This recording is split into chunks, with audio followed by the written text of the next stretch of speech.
Pada bagian ini saya akan menunjukkan bagaimana si X atau orang jahat melakukan pemalsuan pada dokumen bertanda tangan elektronik.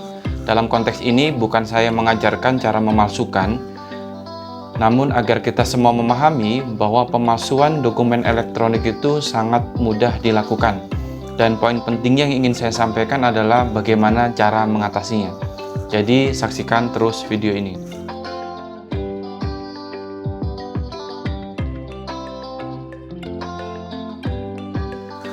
Assalamualaikum warahmatullahi wabarakatuh. Saya Sandi, semoga kebaikan untuk Indonesia. Di channel ini saya akan menyajikan video-video bagaimana implementasi tanda tangan elektronik dari berbagai perspektif. Mulai dari perspektif teknologi, kita akan bahas bagaimana perkembangan teknologi yang berkaitan dengan implementasi tanda tangan elektronik dan teknologi pendukungnya atau yang mempengaruhinya, misalnya perkembangan teknologi smart city, cyber security, termasuk penggunaan algoritma kriptografi dan sebagainya. Kemudian perspektif hukum itu jelas dan wajib untuk kita bahas dan kita diskusikan, karena tanda tangan elektronik ini pasti berkaitan dengan hukum, terutama bagaimana perkembangan pembuktian hukum di Indonesia di era digital saat ini. Lalu perspektif proses bisnis atau tata kelola, ini juga kita bahas bagaimana menghadapi perubahan tata cara manual menjadi digital dalam bekerja dan berorganisasi. Ini akan menjadi tantangan tersendiri saat implementasi. Lalu perspektif culture, budaya. Sebagai informasi awal untuk Anda, kesulitan terbesar dalam implementasi tanda tangan adalah bahan habit atau budaya. Namun, jangan khawatir karena sudah banyak orang, banyak organisasi yang sukses melakukannya. Serta perspektif lainnya yang saya angkat berdasarkan pengalaman yang saya temui saat membantu implementasi tanda tangan elektronik pada berbagai institusi. Oh iya, beberapa video saya buat dalam bentuk series atau berurutan di channel ini, jadi mohon diperhatikan urutannya untuk memudahkan Anda memahami tentang tanda tangan elektronik itu sendiri. Jadi saya sarankan klik subscribe di bawah ini bagi Anda yang belum subscribe, supaya Anda tidak ketinggalan informasi terbaru tentang bagaimana cara mudah implementasi tanda tangan elektronik yang akan saya kupas tuntas di channel ini, baik untuk Anda pribadi sebagai pengguna maupun Anda yang menginisiasi untuk implementasi tanda tangan elektronik pada institusi ataupun organisasi Anda, apapun bentuk institusi ataupun organisasinya. Pada video ini, kita akan belajar bagaimana jika terjadi pemalsuan pada dokumen atau tanda tangan elektronik. Masih ingat dengan skema serangan modifikasi yang sudah saya jelaskan pada video sebelumnya? Serangan ini menjelaskan beberapa hal, yaitu pemalsuan data atau modifikasi data. Kerawanan transaksi elektronik ini terjadi ketika ada seseorang yang ingin merubah konten informasi yang Anda transaksikan. Misalnya transaksi elektronik berupa kirim terima email. Perhatikan skema berikut ini. Ini ada si A dan ada si B. Misalnya si A ini kirim email kepada si B. Isinya adalah tolong transfer Rp500.000 ke rekening 123456. Ternyata dalam kondisi normal itu akan terjadi satu komunikasi yang baik-baik saja.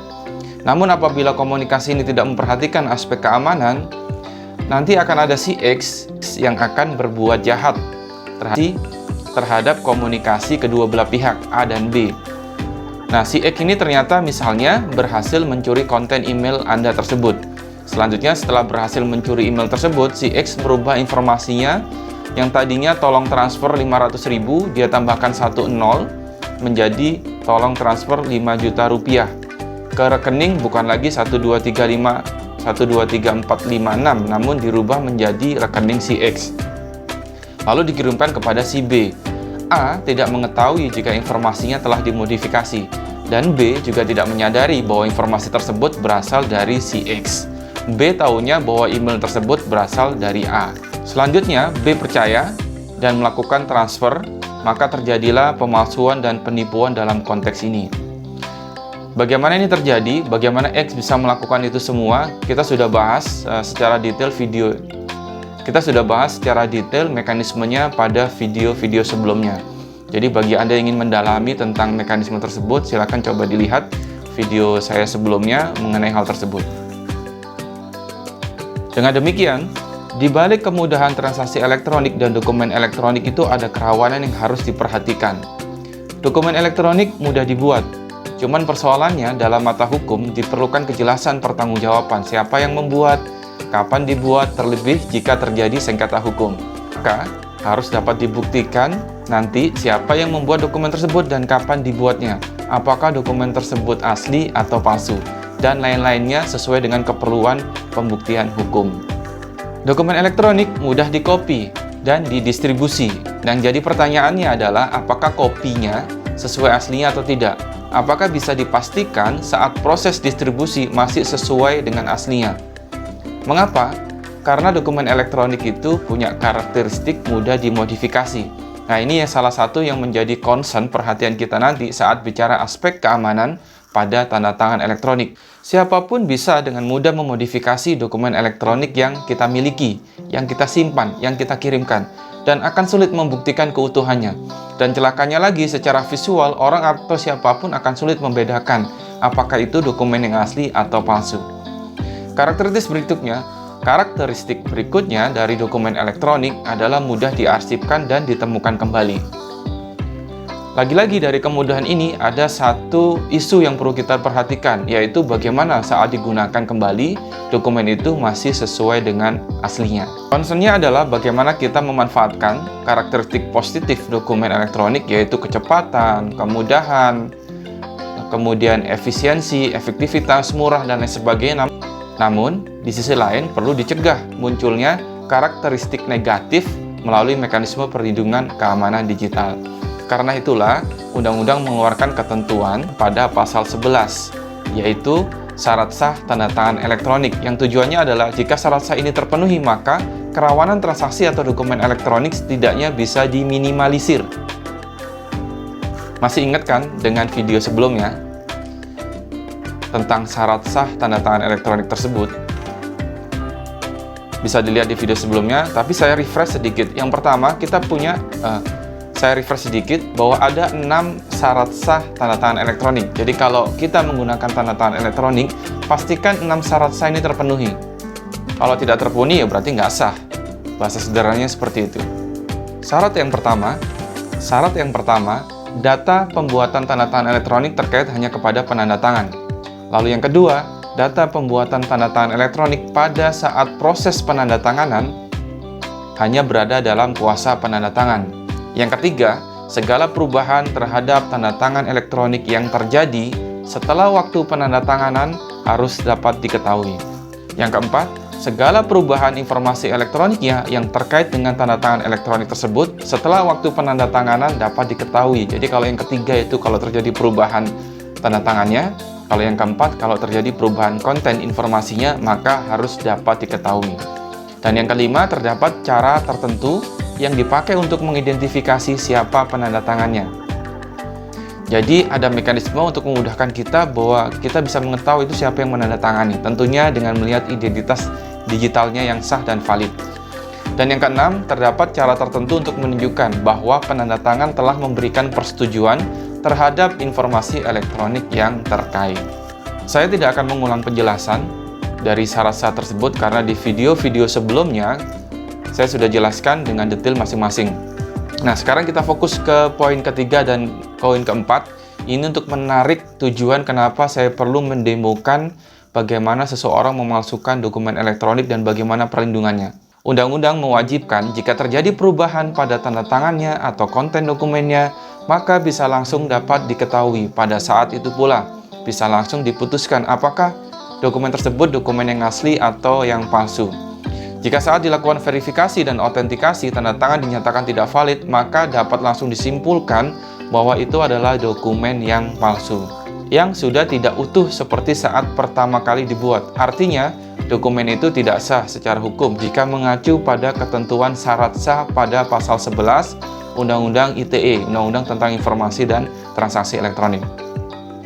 Persyaratan inilah yang umumnya tidak dapat dipenuhi pada tanda tangan elektronik yang tidak tersertifikasi.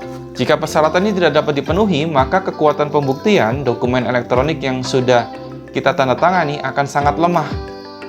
maka akan sulit untuk meyakinkan hakim nantinya jika suatu saat diperlukan dalam proses pengadilan, misalnya terjadi dispute secara hukum. Kenapa kita perlu meyakinkan hakim? Karena ingat, dalam sistem pembuktian hukum di Indonesia, hakim itu memegang peranan penting. Sistem pembuktian perkara pidana di Indonesia adalah sistem pembuktian negatif, yaitu sistem pembuktian yang berdasarkan keyakinan hakim yang timbul dari alat-alat bukti yang disajikan, yang diatur dalam Kitab Undang-Undang Hukum Acara Pidana pada pasal 183. Hakim tidak dapat menjatuhkan pidana apabila tidak adanya keyakinan hakim yang minimal didukung oleh dua alat bukti yang sah, di mana tujuan hukum pidana adalah untuk mencari dan menemukan kebenaran material. Jika bukti yang disajikan itu sulit untuk dibuktikan keutuhan dan keasliannya, maka akan sulit meyakinkan hakim untuk mengambil keputusan dan kepercayaan terhadap alat bukti yang kita sajikan. Alat bukti elektronik juga diatur dalam pasal 6 Undang-Undang ITE, yaitu bahwa informasi atau dokumen elektronik dianggap sah sepanjang informasi yang tercantum di dalamnya dapat diakses, ditampilkan, dijamin keutuhannya, dan dapat dipertanggungjawabkan sehingga menerangkan suatu keadaan. Itu dalam ketentuan perkara pidana.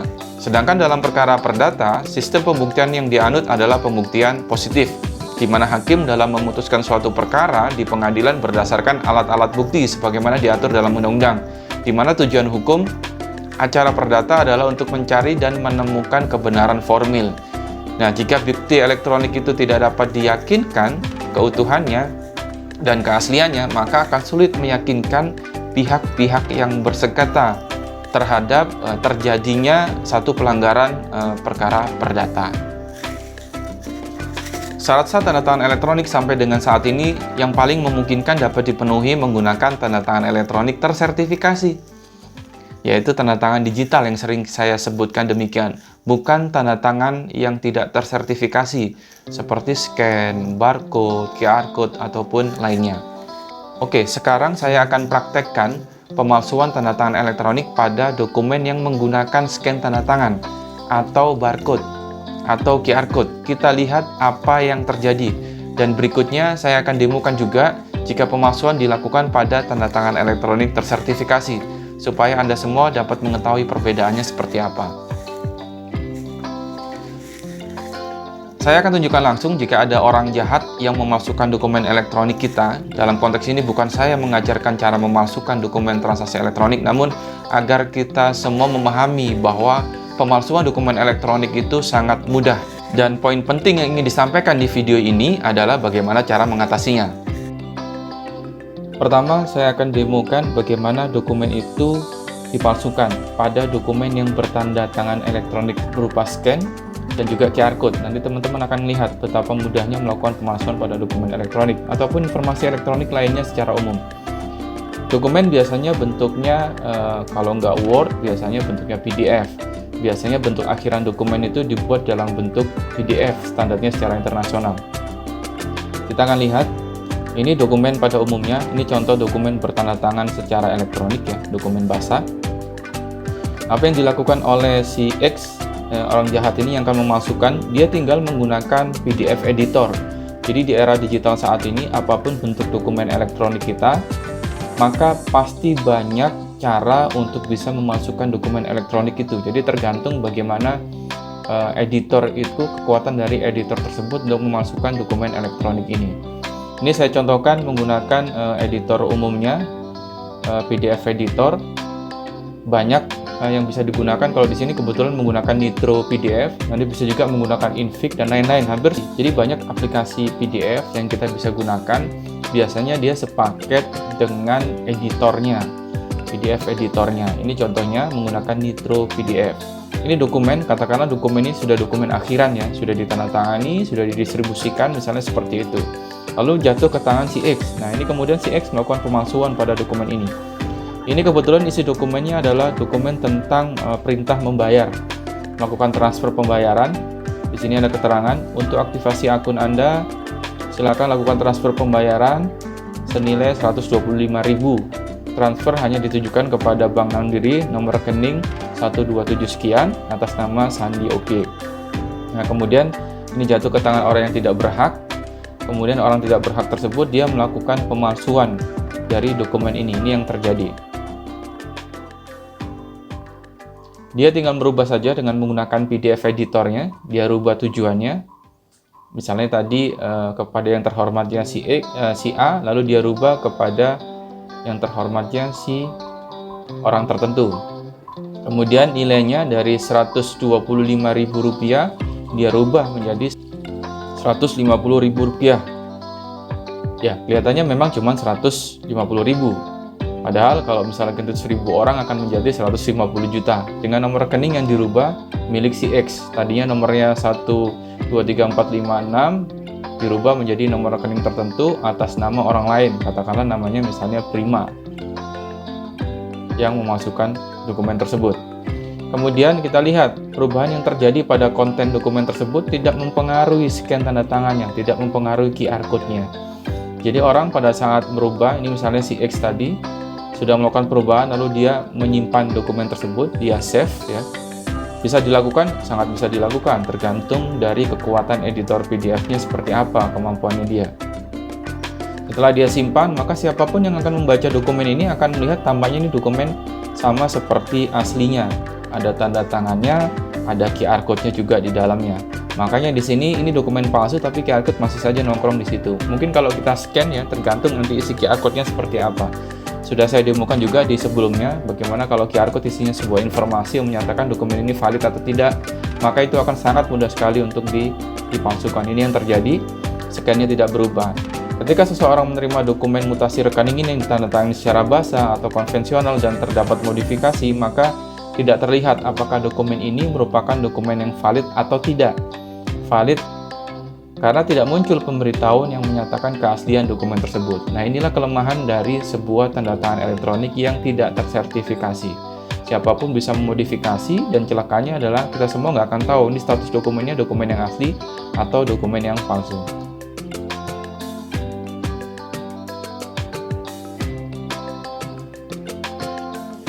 Tadi yang dirubah, tujuannya dia rubah, kemudian juga nilainya dia rubah. Tadi harusnya 125.000 dirubah menjadi 150.000, dan celakanya lagi adalah tujuan nomor rekeningnya dia rubah.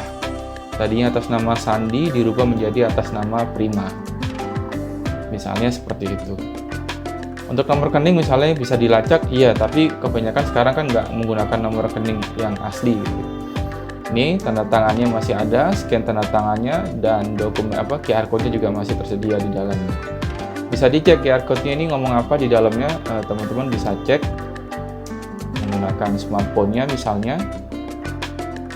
Sudah ada keterangan dokumen ini valid, ini adalah contoh dokumen tanda tangan digital. Ini dokumen valid, padahal kontennya sudah dipalsukan. Demikian penjelasan bagaimana pemalsuan pada dokumen elektronik yang menggunakan tanda tangan elektronik yang tidak tersertifikasi.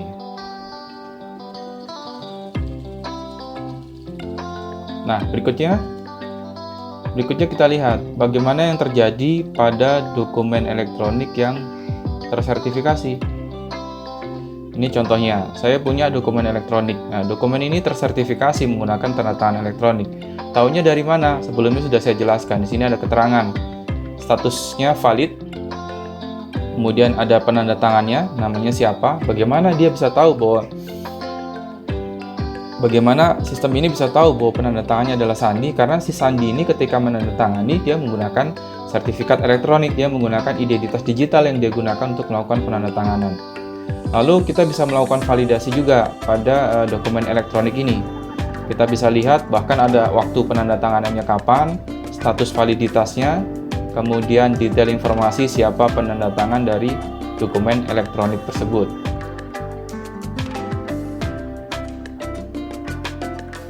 Misalnya seperti itu. Nah, kemudian misalnya katakan ini jatuh ke tangan orang yang tidak berhak, lalu orang tersebut si X tadi melakukan modifikasi terhadap dokumen yang sudah ditandatangani secara elektronik. Ini yang terjadi sama seperti yang metode pemalsuan tadi pada dokumen yang tidak bertanda tangan secara elektronik, tidak menggunakan tanda tangan elektronik yang tersertifikasi. Ini juga bisa diedit, tetap bisa diedit. Cuman kita lihat apa yang terjadi kalau terjadi pemalsuan pada dokumen ini. Misalnya si X ini merubah sama seperti yang dilakukan, dia rubah menjadi 150.000 nominal yang harus ditransfer dengan tujuan transfer yang sudah dirubah ke nomor rekening si X tadi, orang jahat tadi. Misalnya dia rubah, tujuannya dirubah. Kalau seandainya kemudian seseorang itu melihat dan meyakini, maka ini tadi visualisasinya dia menggunakan tanda tangan elektronik, yaitu hanya visualisasi ya. Nggak penting visualisasi itu, yang penting di dalamnya dia menggunakan tanda tangan elektronik yang tersertifikasi, yang tadi ditujukan dari identitas digital si penanda tangan. Lalu dia simpan nih, si orang X ini menyimpan. Maka dokumen yang dia sudah palsukan tadi, pada saat siapapun yang akan membaca dokumen ini ya, maka kita semua akan bisa memvalidasi statusnya. Di sini ada keterangan di bagian atas, di dokumen ini sudah dirubah, tujuannya dia rubah, nilainya dia rubah, nomor rekening dia rubah. Tapi kita bisa lihat di bagian kiri atas di sini ada keterangan yang langsung bisa ketahui bahwa status dokumen ini invalid. Status invalid ini berarti adalah dokumen ini sudah tidak dipercaya lagi, nggak perlu kita percaya lagi. Kenapa? Karena dia sudah tidak utuh dan sudah tidak asli. Dia tidak utuh karena kontennya sudah dirubah, dia tidak asli karena penanda tangan itu bukan orang yang terakhir berinteraksi. Jadi ada orang lain yang memaksakan merubah dokumen elektronik tersebut.